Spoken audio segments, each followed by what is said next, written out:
बड़ी मुश्किलों से बाद लोग बनते हैं, मुश्किलात होती हैं। आपके पास स्टेटमेंटशिप की जितने लोग हैं उनमें नवाज शरीफ सरफहरिस्त है या दूसरा नंबर पे, वो जानता है और उसे पता है कि ये जो मैं सपोर्ट कर रहा हूँ, ये सुबह शाम हम एक दूसरे के कपड़े उतारते हैं, गालियाँ देते हैं एक दूसरे को, इसका नतीजा क्या होगा? इसका हमें कोई नुकसान नहीं होगा। अब मामूल वो करते हैं लेकिन नुकसान पाकिस्तान को होगा, फिर इसके संभालने का कोई नहीं आएगा। जी सर, आप जो कोशिश कर रहे हैं ये जो तहरीक तहफ़्फ़ुज़ आइन वाली, उसका कोई नतीजा निकल रहा है? बिल्कुल निकलेगा। हमने यहाँ आइन की फौजदारी लानी है और हर उस कुव्वत के खिलाफ हमें लड़ना है। सर, कौन है आप? इसी के साथ भी ऐड कर ले कि आप तो आइन की बात कर रहे हैं, लेकिन पाकिस्तान तहरीक इंसाफ आपके साथ भी है, एस्टेब्लिशमेंट से उनके मुज़ाकरात चल रहे हैं, तो इस कातिल से भी मकतूल से लड़ना भी गलत नहीं है? होता है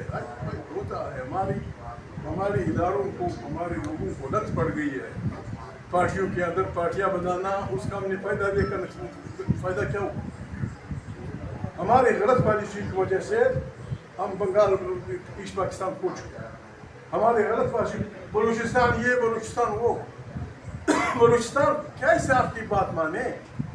एक बात मैं बोली अच्छी याद आ गई, बलूचिस्तान की जो मुगला हुकूमत है उन गरीबों से लिखवा दिया गया 200 मील या 400 मील का इलाका, किला अब्दुल्ला, किला सैफुल्ला, जो इसके तमाम मिनरल्स OGDC या कोई और दो महकमों को दे दिए गए हैं और उन्हें यह है कि उसमें बलूचिस्तान का हिस्सा सिर्फ 10% हो।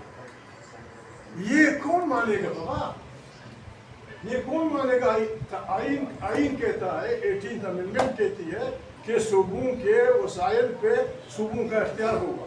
इसके खिलाफ हम जा रहे हैं कोर्ट। हम ये काम नहीं होने देंगे कि सारे मिनरल्स आप लूटेंगे, लोग आएंगे और 10% हमारे सूबे का होगा, नहीं ना हम ये मानेंगे। और जिस अंदाज में खैबर पख्तूनख्वा की पार्टी लगी हुई है, तहरीक इंसाफ वाले लगे हुए हैं अपने मिनरल्स को बचाने के लिए, वी सपोर्ट देम।